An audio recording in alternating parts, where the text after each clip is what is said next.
Hello there, I'm Fintusius and this is going to be a preview of the second to last boss, also known as Kel'thuzad, in the upcoming 9.1 raid called Sanctum of Domination. Make sure to check back on the channel when 9.1 finally hits, as I'm currently working on complete guides. Kel'thuzad is going to be a 3-phase boss fight with a lot of nice references to his versions of previous expansions, alternating between phase 1 and phase 2 at least 3 times before finally transitioning into phase 3, where we will be putting an end to his reign for the, 5th but apparently last time this time around. The whole fight is designed for you to vanquish Kel'thuzad multiple times, as he's going to be resurrecting himself every time he reaches 0 health in phase 1 thanks to his phylactery, as during phase 2 the idea is going to be to enter his phylactery and kill the remnant of his soul. Since this remnant will be throwing you out every 33% HP, you'll need to do it at least 3 times, which is very similar to how the Gorefiend fight worked in Hellfire Citadel if you've ever done that boss. All I can say is that Gorefiend was one hell of a difficult fight and sadly was a reason of many guilds disbanding over its mythic version, as its problem was that it wasn't exactly the second to last boss back then. This fight will consist of a lot of things going on at the same time, but it's looking like one great encounter, especially if you were to compare it to Stone Legion generals. During phase 1 you'll have to deal with soul fractures, a tank mechanic which will spawn fragments of souls that need to be interrupted. At the same time you'll have players targeted with Oblivion Echo debuffs, which are zones that you'll need to drop away from your raid, as they'll be silencing all characters that stay within them. It is important to note that those zones will actually start silencing before the debuff actually drops off. The reason I said all characters is that silence effect also affects enemy soul fragments, which means you'll want to avoid running through your allies and run straight to your enemies. Next you'll have to deal with devoted frostbounds, which are undead ad spawns that fixate on random players and chase them down. If that player gets hit or the ad finishes its explosion cast, players close to him will take a large amount of damage. Those ads are susceptible to all forms of crowd control, and since they are undead, you can actually use spells such as Shackle Undead or even Turn Evil on them. Oh, you don't know that one? It's hidden very nicely in your Paladin spellbook, as you've probably never actually used that spell before. Next we'll have Glacial Spike spawns, which lose HP over time and deal large AoE damage once they're destroyed, meaning you'll need to act fast and control your damage, as killing them at the same time will surely doom your entire raid. Another mechanic is going to be Frostblast, which is a large AoE debuff that needs to get soaked by your team, as the damage is going to be spread between those soakers, and a very important note is that once you soak that damage, every person will get rooted, which can lead into disastrous overlaps, which is why you'll need magical dispels, mass dispels or other blessings of freedoms.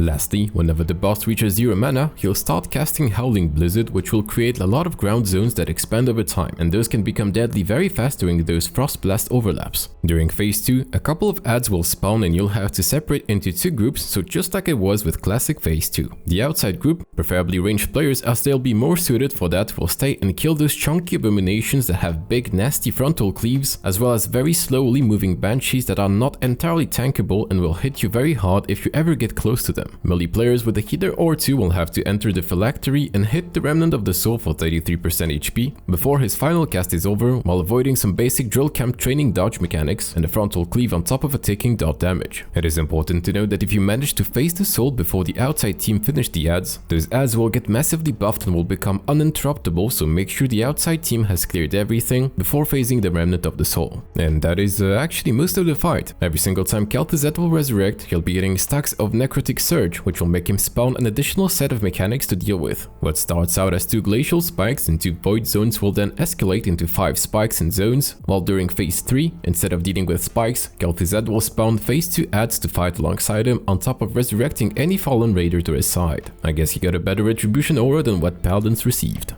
This has been my Kel'thuzad heroic PTR preview, and as mentioned before, make sure to check back or stay subscribed once 9.1 finally hits, as I'm working on complete guides for all bosses in the upcoming raid. If you want, you can also check out my streams over at twitch.tv/Fintusius and join my growing Discord community, where we'll be able to discuss all things World of Warcraft alongside any potential encounter questions. Until the next one, goodbye.